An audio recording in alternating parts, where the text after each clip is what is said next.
soit le Seigneur qui demeure effectivement auprès de nous, et bien plus, qui demeure en nous. Jésus-Christ a dit qu'il ne nous abandonnera pas, il ne nous délaissera pas, il sera avec nous tous les jours, jusqu'à la fin du monde. Et lorsqu'il dit tous les jours, ça veut dire que même aujourd'hui il est avec nous. Présentement il est avec nous, il nous parle, il nous enseigne et il nous instruit.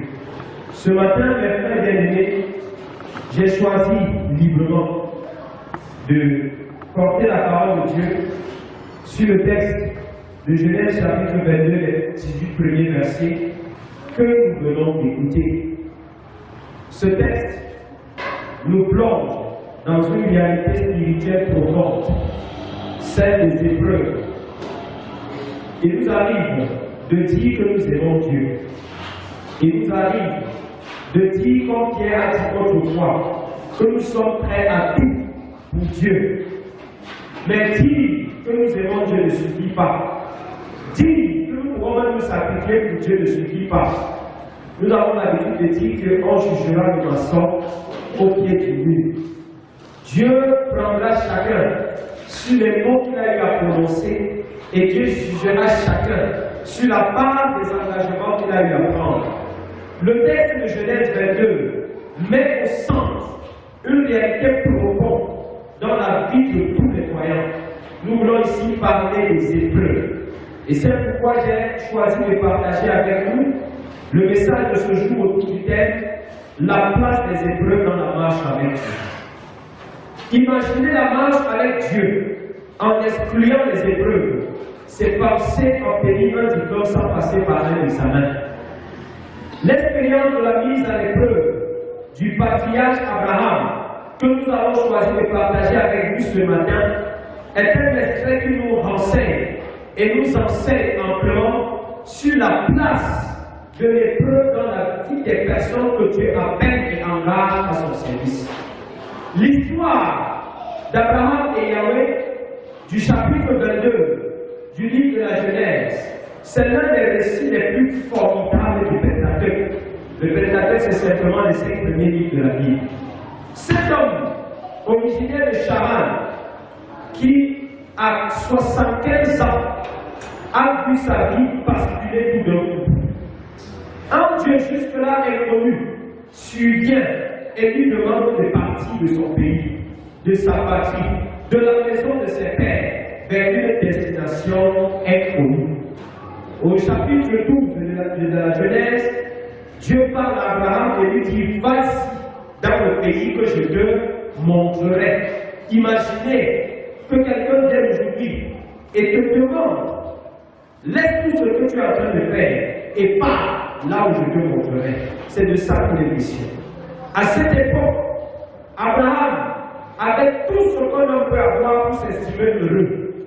Il avait le confort matériel, c'est-à-dire qu'il ne manquait de rien. Il avait une femme, il avait des serviteurs et des servantes.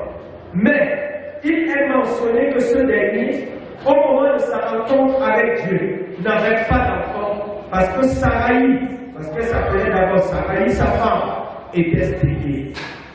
C'est à l'âge de 100 ans, c'est-à-dire 25 ans après, qu'il ait eu la promesse d'un enfant, que Dieu lui donne enfin Isaac, nom qui signifie en hébreu Dieu m'a fait rire, ou rire simplement. Cet exemple nous donne de comprendre qu'entre le temps de la promesse et celui de l'accomplissement, il peut avoir un fossé. Regardez un peu, c'est à 75 ans que Dieu lui dit: je te donnerai un enfant. Et c'est à 100 ans qu'il vient lui donner un enfant. Ça fait combien d'années? 27 ans d'attente. 25 ans pour chaque jour qui se lève. Tu espères que c'est le jour où Dieu viendra. Cependant, ce n'est pas parce que Dieu n'agit pas encore qu'il faut penser qu'il s'est foutu de toi.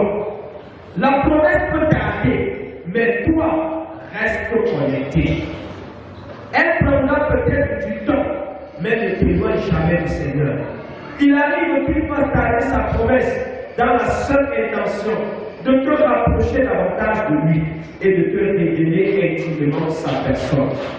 Dieu a pris des années pour bâtir relation profonde avec Abraham et 25 ans après, il s'est souvenu de lui. Cela confirme que Dieu est fidèle et qu'il veille sur ce qu'il a déclaré pour l'accomplir. Pendant 25 ans, Abraham est passé par tous les champs. Il a connu la faim au point d'aller en Égypte pour chercher de nourriture. D'ailleurs, il a failli y laisser sa femme. Nous nous souvenons que pendant qu'il était en Égypte, Pharaon a convoité Sarah, une vieille femme, mais très belle encore. Pendant 25 ans, Abraham a connu des crises. Crise avec son neveu et fils adoptif. Il a, sous la pression de sa femme, eu un fils avec Agar, la femme égyptienne. Même si la naissance de ce fils sera plutôt une occasion de trouble et d'instabilité dans sa famille. Et c'est d'ailleurs ce qui arrive à tous ceux qui pensent qu'ils peuvent par leur sagesse aider Dieu à accomplir ce que lui seul a promis. Dieu est le maître du temps et des saisons. Et il sait bien dans quel contexte il promet. Il sait également en quelle saison il réalisera ce qu'il a promis. Dieu intervient à nouveau dans la vie d'Abraham au moment où le vieux couple jouissait déjà de la présence de l'enfant qu'il leur a donné, ou alors de l'enfant qui leur a donné la joie. De l'enfant qui certainement était l'objet de toute leur admiration, de toute leur attention. Vous pouvez imaginer ce qu'un couple qui a passé près de 40 ans de mariage sans enfant peut vivre, peut expérimenter, peut connaître comme joie après que Dieu leur ait donné un enfant. Curieusement, c'est à ce moment que Dieu, contre toute attente, demande à Abraham de lui offrir Isaac. C'est lorsque Abraham est en train de dire, voici enfin mon successeur. Voici enfin celui que nous attendions, que Dieu vient lui dire. Prends ton fils, ton unique, celui que tu aimes, Isaac. Voyez, c'est une gradation où Dieu précise exactement celui qu'il veut. Prends ton fils. N'oublions pas qu'à ce moment, Abraham avait 2 fils. Ton unique. À ce moment, Abraham avait 2 fils, mais un seul fils avec chacune des 2 femmes. Dieu précise encore, celui que tu aimes, une manière de dire, moi Dieu, entre Isaac et Ismaël, je connais bien celui que tu aimes. Et c'est celui que tu aimes que je veux. Et il lui dit, va-t'en au pays de Morija, et là, offre-le en holocauste sur l'une des montagnes que je te dirai. Voilà une parole troublante. Voilà une demande accablante. Voilà une demande qui rend perplexe et confus. Et on peut se poser un tas de questions. Comment c'est à ce moment précis que Dieu lui demande de lui donner son fils? Comment c'est juste après qu'Ismaël et sa mère soient chassés que Dieu lui fait cette demande? Parce que n'oublions pas ici que quelques temps avant, sous la pression de Sarah encore, Dieu avait chassé Ismaël et sa mère. Pourquoi Dieu n'a pas attendu? Ou alors, pourquoi Dieu n'est pas venu plus tôt, au moment où Ismaël était encore là? Pourquoi est-ce qu'il attend qu'Ismaël soit pour venir demander Isaac? Ne pouvait-il pas venir un peu plus tôt? Pourquoi donner pour reprendre aussitôt? Pourquoi veut-il couper si brusquement la joie d'un couple après l'avoir béni de la plus grande bénédiction qu'ils attendaient? C'est autant de questions, bien aimées, que quiconque pouvait se poser à ce moment-là s'il était à la place d'Abraham. Mais il faut noter que la demande de Dieu avait un but précis: éprouver Abraham. Sachez qu'il vous sera impossible de servir Dieu sans qu'il ne vous éprouve. L'épreuve est le propre même du Dieu que nous servons. Une épreuve est un test auquel Dieu soumet les siens afin de les bâtir et les garder totalement à lui. Dieu n'éprouve pas tout le monde, ça c'est ce qu'il faut savoir. Il éprouve ceux qu'il aime et ceux qui lui sont fidèles. C'est en cela que l'on peut aussi dire que l'épreuve est un test de fidélité. Si Dieu éprouve uniquement les siens, cela voudrait simplement dire que les peines et les souffrances que certains subissent ne sont pas toujours l'œuvre de Satan, mais Dieu aussi peut vous faire passer par des moments difficiles. Il est des saisons difficiles que tu connais, qui ne sont pas toujours le fruit de ta désobéissance. Il est des saisons difficiles que tu connais, qui ne sont pas toujours l'œuvre de Satan, mais il y a des saisons difficiles qui viennent directement de Dieu lui-même. C'est-à-dire que Dieu, par amour pour toi, peut t'éprouver, peut te secouer un peu un temps. Mais à côté de ça, il y a aussi des saisons difficiles que tu connaîtras qui sont la conséquence de tes péchés. Il y a des temps difficiles que tu connaîtras qui sont la conséquence de ta désobéissance et de ta rébellion envers le Seigneur. Et devant tout ceci, nous pouvons nous poser la question. Qu'est-ce qui peut bien motiver le Seigneur à éprouver un de ses serviteurs? Qu'est-ce qui, dans le cas d'Abraham, pouvait être le mobile de sa mise à l'épreuve? Abraham, sous la pression de Sarah, nous l'avons dit plus haut, venait de chasser Ismaël et sa mère. Donc, la maison était en paix et en joie. Malheureusement, c'est au moment où la maison est en paix que Dieu décide de troubler cette paix. C'est au moment où tout va bien que Dieu décide de créer le trouble dans l'esprit d'Abraham. Abraham venait aussi de faire alliance avec Abimelech, roi des Philistins, et avait signé avec lui un protocole relatif à la gestion d'un puits destiné à entretenir les animaux. Alors, tout était très calme autour de lui. Et l'homme pouvait se dire, Seigneur, maintenant je suis tombé, j'ai tout ce qu'il me fallait, alors je peux jouir paisiblement de ma vieillesse. Mais c'est au moment que tout ça va encore aller très bien que Dieu lui demande de lui donner son fils. Il ne lui demande pas de faire un sacrifice, mais il lui demande d'offrir l'enfant en holocauste, parce qu'il y a une différence entre les deux. Dans le sacrifice, l'animal est juste égorgé, le sang coule et on s'arrête là. Mais dans l'holocauste, l'animal est égorgé et est totalement consumé par le feu. C'est-à-dire quand tu lui dis offre-le en holocauste, ça veut dire qu'Abraham va tuer son enfant, va allumer le feu et va devoir brûler jusqu'à la fin. La douleur était forte, n'est-ce pas? La douleur était profonde. Dieu lui dit offre-moi l'enfant en holocauste, parce que c'était juste le sacrifice qui pouvait tuer et fuir. Et dit Seigneur, tu voulais non? Prends. Mais il dit je veux l'holocauste.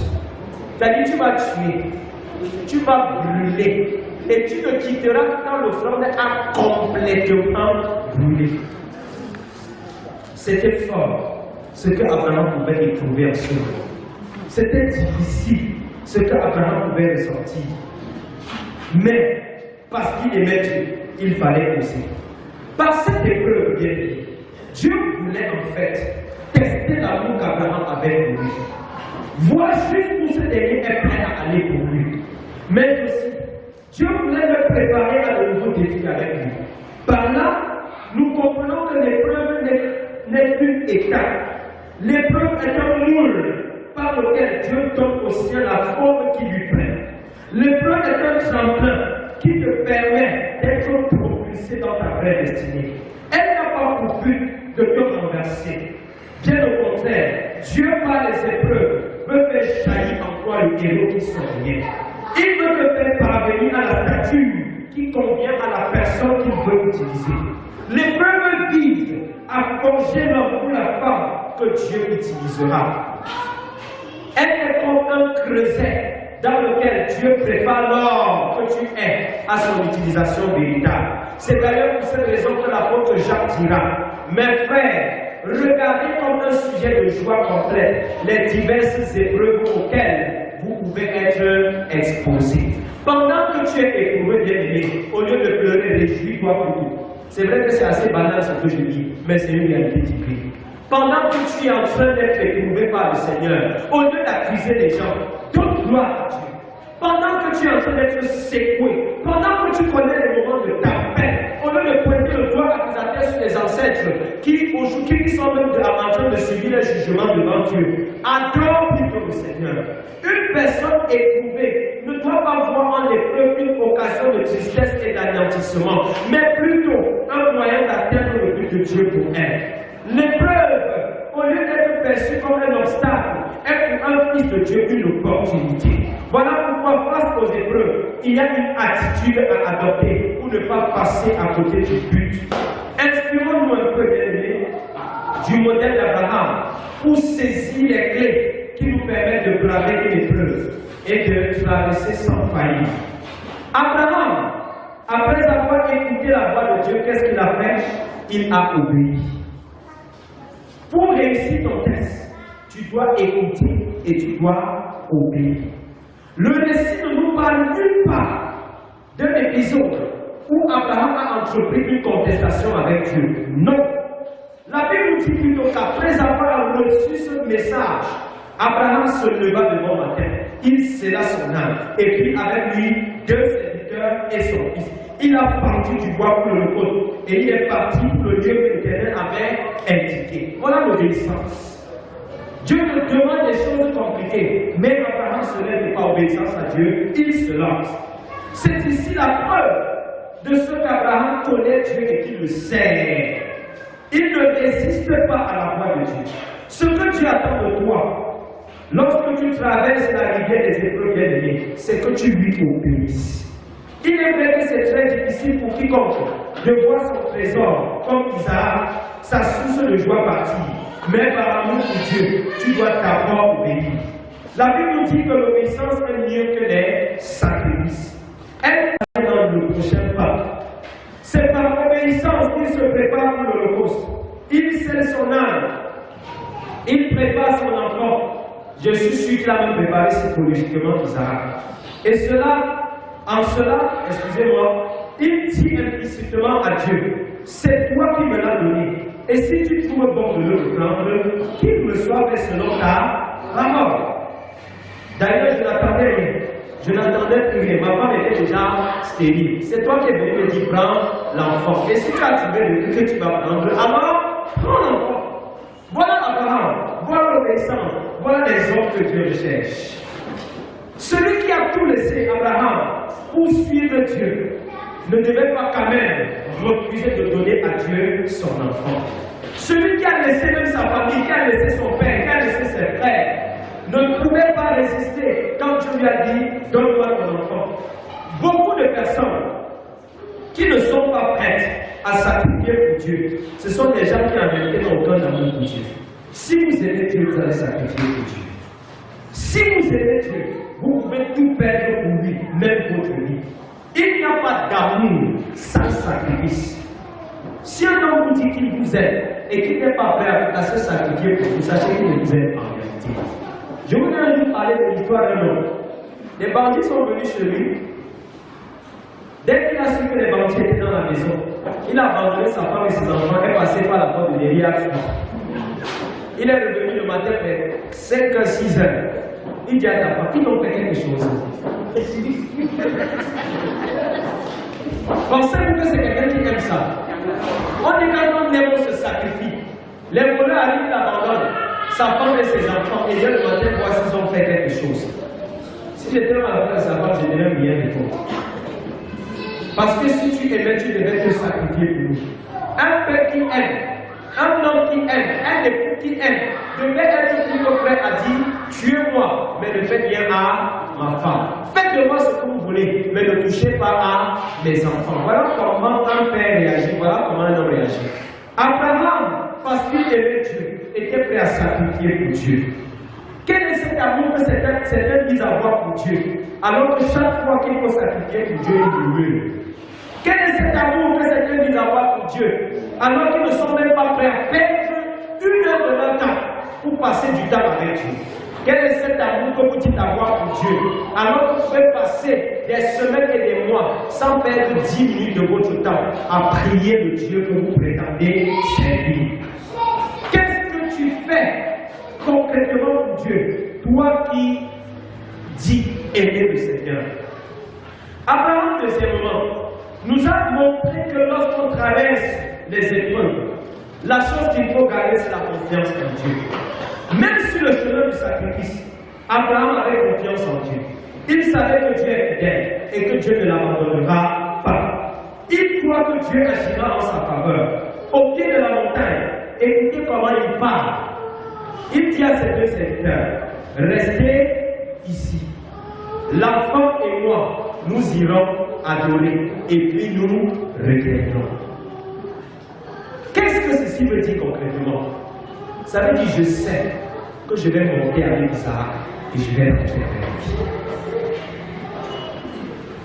C'est ça la foi, c'est ça la confiance en Dieu. Il dit Seigneur, je sais, tu m'as demandé cet enfant. Je vais aller à la montagne. Je serai prêt à te donner Isaac, mais je sais que je vais descendre avec Isaac. Abraham savait qu'il ne va pas descendre de cette montagne seul. Il savait qu'ils iront à deux et qu'ils descendront à deux. Il n'avait pas peur. Quand il dit à ses serviteurs, restez ici, l'enfant et moi, nous irons.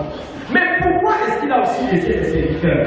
Sachez qu'il y a des défis de la vie que pour affronter, vous devez laisser certaines personnes. Vous devez vous séparer de certaines personnes. Je suis persuadé que s'il était allé à la montagne avec les serviteurs, au moins il devait soulever le couteau, il devait dire, oh, même si tu es l'autre, mais ne tape pas ça. Abraham, tu es fou. Il y a des défis que vous affrontez, vous devez vous couper de certaines personnes, de certaines relations. Ici, il s'agissait d'une question de foi. Et la foi en Dieu, les enfants aiment parler de qui c'est une place. À ce moment précis, Abraham, pour affronter cette réalité, n'avait pas besoin d'être aidé par quelqu'un. Il n'avait pas besoin du soutien de quelqu'un. Il n'avait pas besoin de la compagnie de quelqu'un. C'est pour cette raison qu'il a laissé ses serviteurs. Il y a des défis que vous accomplir, tu n'as même pas besoin de partager à quelqu'un. Si quelqu'un dit, par exemple, parmi vous là, j'ai un projet, je veux offrir 1 million de francs à mon église pour dire, tu causes un peu ça avec la vie, tu vas entendre ce qu'il va te dire. Et tu vas entendre ce qu'il va te dire. Ou bien tu vas lui dire, Dieu m'a mis à cœur. Il y a un serviteur de Dieu que Dieu a utilisé pour me bénir. Dieu m'a mis à cœur de lui donner quelque chose. Tu saurais, tu vas entendre un peu ce qu'il va dire. Si Abraham avait un seul instant dit, je m'en vais à la montagne comme ça parce que Dieu m'a demandé de sacrifier Isaac, c'est les serviteurs là qui devaient porter Isaac pour fuir avec. Mon ami, nous t'aimons beaucoup, mais ici là, on a souvent l'habitude d'obéir, mais ici on va seulement désobéir. Vous comprenez quoi? Ici, donc, Abraham nous démontre la confiance en Dieu te pousse à oser Dieu. La confiance en Dieu te pousse à affronter les choses les plus difficiles pour Dieu. La confiance en Dieu te pousse à sacrifier ce que tu as de plus grand pour Dieu. Parce que tu sais que le Dieu pourvoyeur te donnera toujours des avantages. Abraham savait que même s'il donne Isaac, Dieu lui donnera plus. Parce que Dieu lui avait dit, Genèse 12, que je ferai de toi une grande nation. Seigneur, tu ne feras pas de moi une grande nation en me privant de ce qui va me donner de me multiplier. D'ailleurs, si tu prends Isaac, je suis sûr que tu me donneras 10.